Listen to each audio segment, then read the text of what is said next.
बिस्मिल्लाहिर्रहमानिर्रहीम। अस्सलाम वालेकुम नादरीन, आप यूट्यूब चैनल देख रहे हैं। मैं इमरान ख़ान हूँ।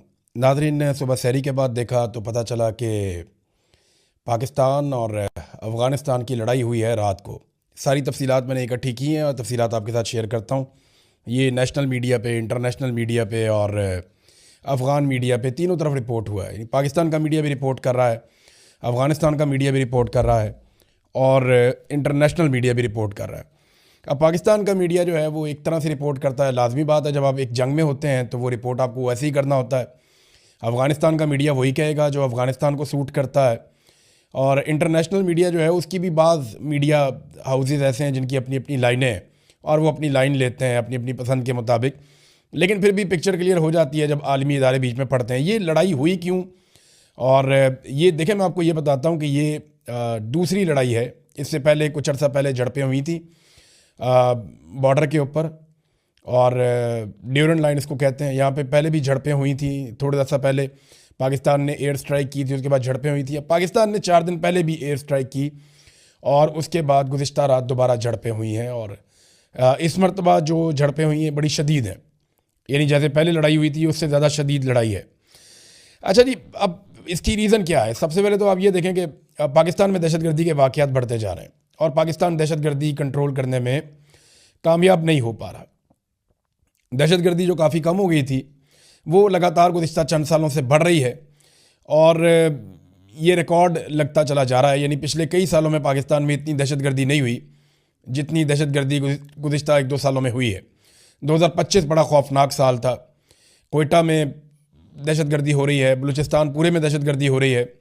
अब बहुत सारे एरियाज़ नो गो एरिया बने हुए हैं, कबायली इलाकों में दहशतगर्दी हो रही है। वफाकी दारुल हुकूमत इस्लामाबाद के अंदर जो है बड़े बड़े वाक़यात दहशतगर्दी के हुए हैं और अब तो ये पंजाब की तरफ भी जा रही है। तो ये दहशतगर्दी के वाक़यात बढ़ रहे हैं और पाकिस्तान इसके लिए ज़िम्मेदार करार देता है अफ़गानिस्तान को और हिंदुस्तान को।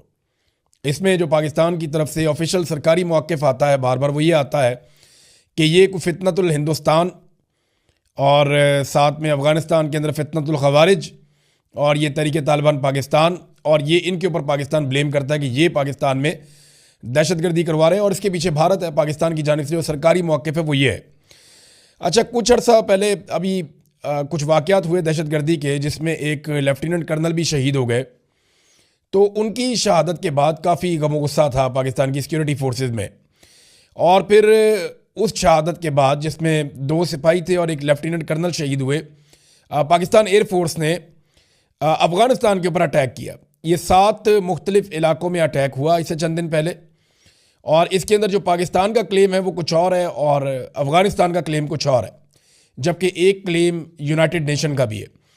पाकिस्तान ने दावा किया कि ये 7 जगहों पे जो हमले किए गए, जिनमें ये पक्तिया में हमले हुए, उसके अलावा नंगरहार में हमले हुए, तो पाकिस्तान ने ये क्लेम किया कि 70 से 80 दहशतगर्दों को मारा गया है पाकिस्तान की एयर स्ट्राइक्स के अंदर, और ये अफ़गानिस्तान के अंदर घुसकर मारा। जबकि अफ़गानिस्तान की जो हुकूमत है उन्होंने कहा जी सिविलियंस का यहाँ पे नुकसान हुआ, तो औरतें और बच्चे जो हैं वो मारे गए हैं। अब अक़वाम मुत्तहिदा ने 1-2 दिन गुजरने के बाद इसके ऊपर एक रिपोर्ट जारी की और अक़वाम मुत्तहिदा की रिपोर्ट के मुताबिक इन हमलों में 13 सिविलियंस मारे गए, जबकि अफ़गानियों के मुताबिक ये तादाद 20 है। अब उसके बाद जो अफ़गानिस्तान की हुकूमत है, ये तालिबान हुकूमत है, आप जानते हैं, तो उन्होंने ये ऐलान किया था और वार्निंग दी थी या धमकी दी थी कि हम इसका मौका आने पर बदला लेंगे और हम जवाबी कार्रवाई करेंगे। तो गुज़िश्ता रात जो है वो रात थी जब अफ़गानिस्तान ने जवाबी कार्रवाई की और अफ़गानिस्तान ने इसको अनाउंस किया और पूरी दुनिया के मीडिया ने इसको ऐसे ही छापा है कि अफ़गानिस्तान ने पाकिस्तान के ऊपर स्ट्राइक की है, यानी हमला पहले अफ़गानिस्तान ने किया, ये हमला पाकिस्तान ने नहीं किया। और शदीद सरहदी झड़पें हुई हैं बहुत सारे मकामात के ऊपर, दोनों तरफ का जानी नुकसान हुआ है, माली नुकसान हुआ है, भारी हथियार भी इस्तेमाल हुए, हल्के हथियार भी इस्तेमाल हुए। और फिर गुज़िश्ता रात लड़ाई की शिद्दत बढ़ने पे पाकिस्तान की एयरफोर्स को एक मरतबा फिर इस्तेमाल किया गया। पाकिस्तान एयरफोर्स ने कुछ इत्तलात आ रही है कि कंधार और काबुल पे भी कुछ बमबारी की है और कुछ और जगहों पे बमबारी की है। पाकिस्तान के अंदर से जो मीडिया रिपोर्ट्स आ रही हैं या पाकिस्तान की सिक्योरिटी फोर्सेस जो मीडिया रिपोर्ट्स दे रही हैं मीडिया वालों को, उनके मुताबिक तो ये है कि काफ़ी नुकसान इन्होंने अफ़गान तालिबान का किया है।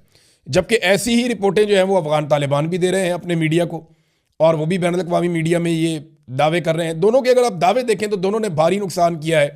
दोनों एक दूसरे के 50 से 70 लोग जो है वो मारने के दावे कर रहे हैं। अच्छा, दोनों जानिब से जो इंफॉर्मेशन मिनिस्टर हैं वो कुरान पाक की आयत पोस्ट कर रहे हैं सोशल मीडिया पे और उसके बाद जंग लड़ रहे हैं। यानी दोनों अल्लाह रब्बुल इज़्ज़त का नाम लेकर जंग लड़ रहे हैं। दोनों मुसलमान मुल्क हैं और बरादर इस्लामी मुल्क हैं, और दोनों का बड़ा लंबा अरसा एक बड़ा मोहब्बत का रिश्ता भी रहा। पाकिस्तान ने बड़ी मेज़बानी की है अफ़गानों की, बड़ी मेज़बानी की है। 40 साल तक अफ़गानी पाकिस्तान में रहे हैं और उसके बाद ये अंजाम इस तरह का हो रहा है कि आज दोनों आमने सामने जंग में आ गए हैं। तो ये दोनों की जानिब से एक बहुत बड़ी नाकामी है। अब दोनों ये दावे कर रहे हैं कि हमने नुकसान ज़्यादा कर दिया, दूसरा कहना जी हमने नुकसान ज़्यादा कर दिया। तो एक चीज़ तो मैं आपको बड़ी कैटेगोरिकली बता दूं, दोनों की जो मिलिट्री कुव्वत है उसका अगर आप मुवाजना करें तो पाकिस्तान के पास एक रवायती फ़ौज है, एक बड़ी फ़ौज है, एक ट्रेंड फ़ौज है और इसकी बड़ी तारीख़ है लंबी। अब ये फ़ौज जो है पाकिस्तान की, गो कि बहुत सारे लोगों को शिकवा है इस फ़ौज ने पाकिस्तान में बड़ी ज़्यादतियाँ की हैं, बड़े जुल्म किए हैं, पाकिस्तान के अंदर बार बार मार्शल लॉ लगाए हैं, पाकिस्तान के अंदर चीज़ों को कंट्रोल किया है, सियासत में मुदाखलत की है, वो सारी चीज़ें अपनी जगह। लेकिन ये एक ऐसी फ़ौज है जिसके पास जदीद हथियार भी हैं, आर्टिलरी भी है, इसके पास एयरफोर्स भी है, इसके पास मिसाइल्स भी हैं। तो पाकिस्तान की फ़ौज के पास दुनिया के वो हथियार हैं सारे के सारे, इवन एटम बम है, जो किसी भी जदीद फ़ौज के पास हो सकते हैं। अफ़गानिस्तान की फ़ौज को अगर आप देखें तो उनके पास 3 तरह के हथियार हैं। एक हथियार वो हैं जो उन्होंने कहीं से गैर कानूनी तरीक़ों से हासिल किए हुए हैं, यानी उनका अपना भी एक पूरा नेटवर्क है स्मगलिंग का, वहाँ से बहुत सारे हथियार हासिल कर लेते हैं। एक हथियार वो हैं जो अफ़गान फोर्सेस के हथियार थे, जो अमेरिका ने बहुत अरबों डॉलर लगा के एक अफ़गानिस्तान के अंदर फ़ोर्स बनाई थी, बड़ी तगड़ी फ़ोर्स, और उन्होंने कहा था जी ये फ़ोर्स अफ़गानिस्तान को संभालेगी। अब वो फ़ोर्स के लोग जो हैं वो अफ़गान तालिबान की फ़ौज में, तो वो जो फ़ोर्स को जितने भी हथियार दिए गए थे, गाड़ियाँ, टैंक, हथियार, जो कुछ भी था, वो सारा कुछ भी अब अफ़गानिस्तान की फ़ौज के पास है।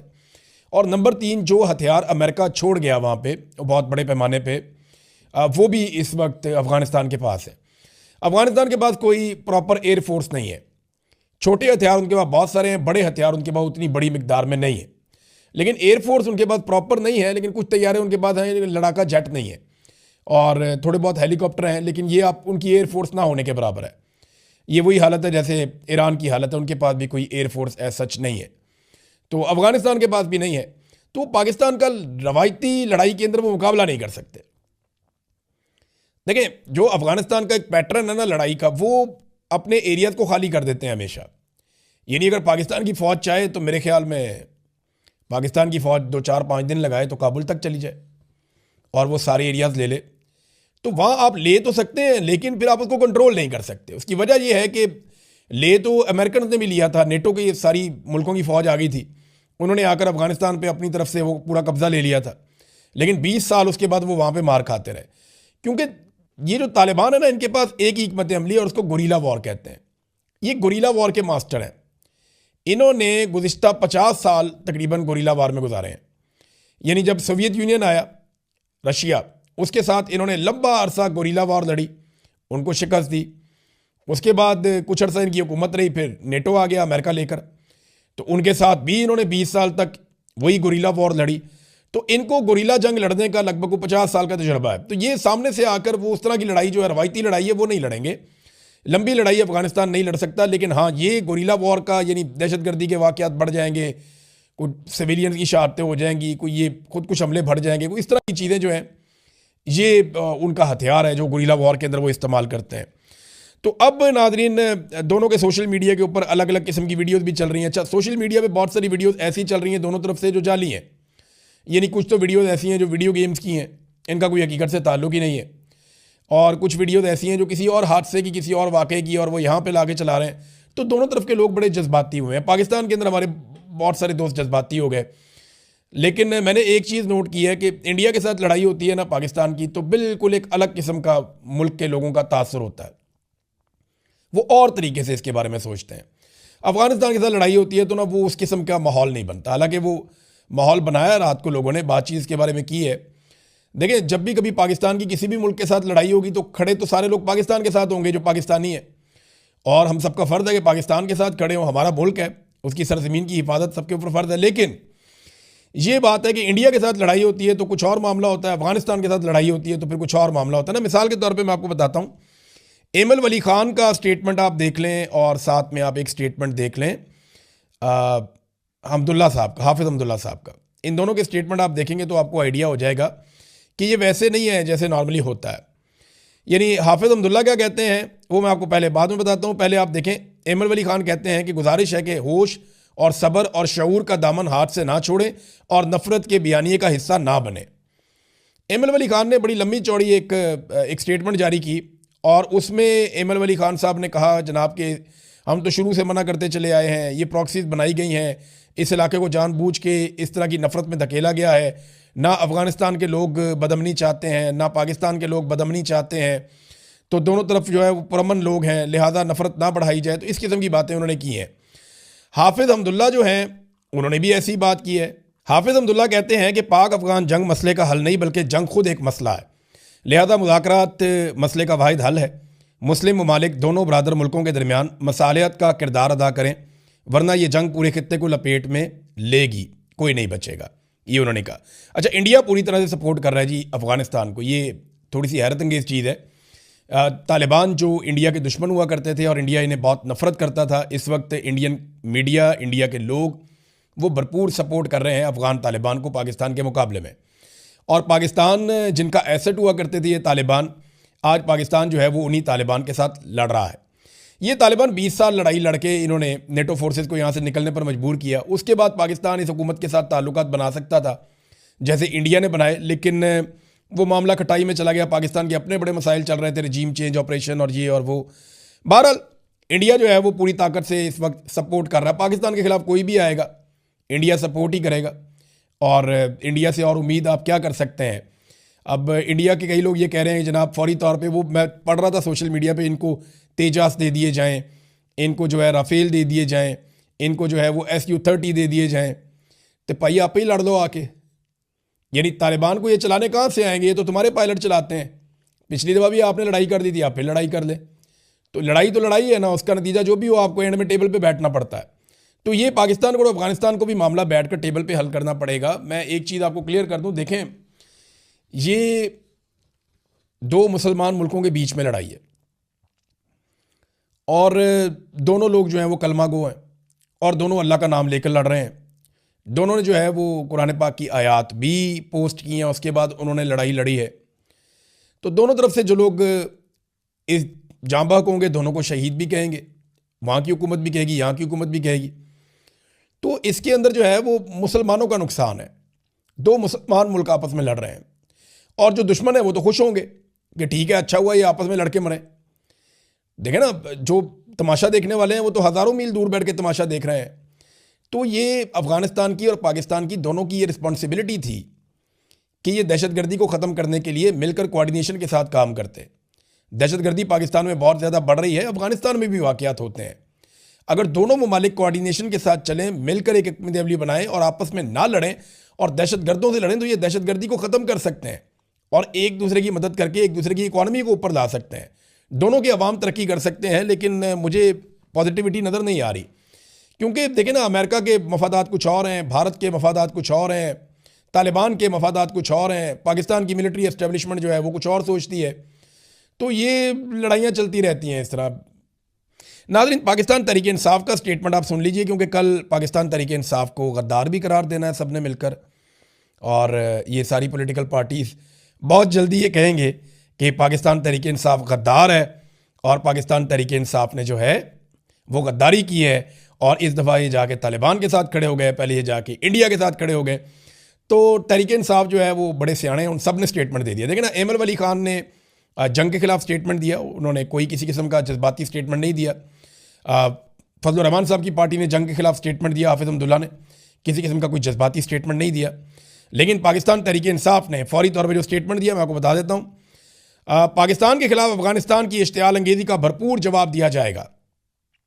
अफगान तालिबान रजीम ने पाकिस्तानी सरहद पर बिला इश्तियाल हमले किए हैं। जवाब में पाकिस्तान ने अफगान तालिबान रजीम के खिलाफ ऑपरेशन गज़बुल हक का आगाज़ कर दिया है और दुश्मन की बिला इश्तियाल जारहियत के खिलाफ सिक्योरिटी फोर्सेस सरहदों पर मौसर जवाब दे रही हैं। और जनाब ये PTI के चेयरमैन ने भी स्टेटमेंट दिया, बाकी लोगों ने भी स्टेटमेंट दिया। तो पाकिस्तान तहरीक इंसाफ तो जनाब इसके ऊपर अब भी अगर किसी ने पाकिस्तान तहरीक इंसाफ पे इल्ज़ाम लगाया ना कि जनाब लड़ाई हो रही थी तो ये जाके मुल्क के दुश्मनों के साथ खड़े हो गए, तो उसकी चंगी लितरॉल बनती है और अच्छी खासी लितरॉल उनकी होनी चाहिए। वैसे पाकिस्तान की जो एस्टेब्लिशमेंट है उसको ये सोचना चाहिए कि जो आम पाकिस्तानी है वो उस शिद्दत के साथ सामने क्यों नहीं आता। देखिए, इंडिया के साथ लड़ाई होती है तो फिर तो मामला ही बिल्कुल उलट जाता है ना। लेकिन पाकिस्तानियों के साथ जुल्म और बर्बरियत बंद की जाए। अब ये जो एक फासला पाकिस्तानियों के बीच में पैदा हो गया है वो ख़त्म करें। बाहर लड़ने के लिए बहुत लड़ाइयाँ हैं, आपको दहशतगर्दों से लड़ना है, आपको इंतहा पसंदी से लड़ना है, आपको बेशुमार और मसाइल हैं। पाकिस्तान के सियासतदानों की बहुत सारी जिम्मेदारियाँ हैं, उन्होंने गुर्बत ख़त्म करनी है, बेरोज़गारी ख़त्म करनी है पाकिस्तान के अंदर। ये सियासतदानों के काम है, फ़ौजियों के नहीं है। लिहाजा अपने अपने काम करें और ये नफ़रत की फ़िज़ा ख़त्म करें ताकि पाकिस्तान एक नॉर्मल मुल्क की तरह आगे बढ़ सके। वरना ये एक वक्त ऐसा आ जाएगा कि लड़ाइयाँ शड़ाइयाँ चलती रहेंगी, अवाम को इससे सरोकार ही कोई नहीं हुआ करेगा, अवाम इस पर तवज्जो ही नहीं दिया करेगा। और ये दोनों मुसलमान मुल्क जितना मर्जी लड़ लें, इनको एक दिन टेबल पे बैठना पड़ेगा और बैठ के मसला हल करना पड़ेगा। तो वक्त से पहले ही दोनों समझ जाएं तो अच्छी बात है। रवायती जंग में कभी भी अफगानिस्तान पाकिस्तान का मुकाबला नहीं कर सकता, और पाकिस्तान एक गरीब मुल्क है, वो बढ़ती हुई दहशतगर्दी का भी मुकाबला नहीं कर सकता। लिहाजा दोनों के मफाद में नहीं है, दोनों को कुछ ना कुछ करके इसका हल निकालना चाहिए। यही अक्लमंदी है। बहरहाल जज्बाती बातें आप जितनी मर्जी कर लें। नाज़रीन, फौरी तौर पे कराची में, लाहौर में, वफाकी दारुल हुकूमत में और अहम जगहों पे जो है वो सिक्योरिटी हाई अलर्ट कर दी गई है, क्योंकि दहशतगर्दी का ख़तरा है और इस किस्म के खदशात हैं कि खुदा न खास्ता दहशतगर्दी के वाक़यात बढ़ सकते हैं पाकिस्तान में। भारत ऐसी सूरत हाल से हमेशा फ़ायदा उठाता है, हो सकता है वो फ़ायदा उठाने की कोशिश करे। लिहाजा ज़्यादा विजिलेंट रहना पड़ेगा, पाकिस्तान की पुलिस को अहम किरदार अब अदा करना पड़ेगा। नाज़रीन, ईरान और अमेरिका के बीच में भी एक पंगा चल रहा है। अच्छा, पाकिस्तान के अंदर ना हम एक और फ़िरकों में भी बटे हुए हैं। एक फ़िरका बड़ा खुश होता है हम अफगानिस्तान से लड़ते हैं तो, दूसरा फ़िरका बड़ा खुश होता है हम ईरान से लड़ पड़ें तो। अच्छा, एक फ़िरका नाराज़ हो जाता है ईरान से लड़ाई हो तो एक फ़िरका जो है वो परेशान हो जाता है अफगानिस्तान से लड़ाई हो तो हम ना थोड़ा सा ये बन के सोचते नहीं है कि हम पाकिस्तानी हैं। और वैसे भी पाकिस्तानियों को तकसीम इतना किया पाकिस्तान की मिलिट्री एस्टेब्लिशमेंट ने कि अब पाकिस्तान के अंदर इतनी पोलराइजेशन हो गई है कि वो कंट्रोल ही नहीं हो रही। तो मिलिट्री एस्टेब्लिशमेंट बाहर निकले और पाकिस्तानियों को पाकिस्तानियों की तरह सोचने का मौका दे तो मेरे ख्याल में सूरत हाल बेहतर हो जाएगी। नाज़रीन, ये 3 शराइत अमेरिका ने रखी हैं ईरान के सामने जिनेवा में जो मुज़ाकरात हो रहे हैं, और बड़ी कड़ी शराइत उन्होंने रख दी। नंबर 1, उन्होंने कहा जी ये सारी जो आपकी साइट्स हैं एटॉमिक, ये सारी की सारी हमेशा के लिए बंद करें।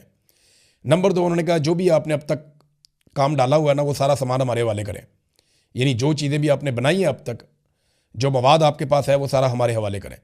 नंबर 3, उन्होंने कहा ये मुआहिदा जो होगा ना ये फिर हमेशा के लिए होगा, इसकी कोई मुद्दत नहीं होगी, आप कभी भी ये चीज़ें नहीं बना पाएंगे। ये बड़ी कड़ी शराइत हैं जो रख दी हैं। देखें अब इसके ऊपर क्या होता है। एक स्टेटमेंट पॉलिटिकल भी है मेरे पास, इमरान खान साहब के बेटों ने कुछ क्लिप उनके सामने आए, BBC को इंटरव्यू दिया। उन्होंने कहा जी कि इमरान खान को 23 घंटे ऐसे सेल में रखा जाता है जहाँ सूरज की रोशनी नहीं आती, उनकी ज़िंदगी को हकीकी ख़तरा है। ये लोग इमरान खान की मेडिकल रिपोर्ट्स देने से भी इनकारी हैं। हमारी 2 हफ्ते पहले फ़ोन पर बात हुई है इमरान खान साहब से, अपने वालिद से। हमें 2 बार खबर मिली कि आपके वालिद जेल में वफ़ात पा चुके हैं। इस वक्त मेरे वालिद की ज़िंदगी को ख़तरा है और हम इससे बहुत परेशान हैं। ये इमरान खान साहब के बेटे जो हैं वो इंटरव्यू दे रहे हैं। कासिम ने कहा, और कासिम के साथ दूसरा भाई भी सलमान, ये दोनों मौजूद थे और उन्होंने इंटरव्यू दिया BBC को।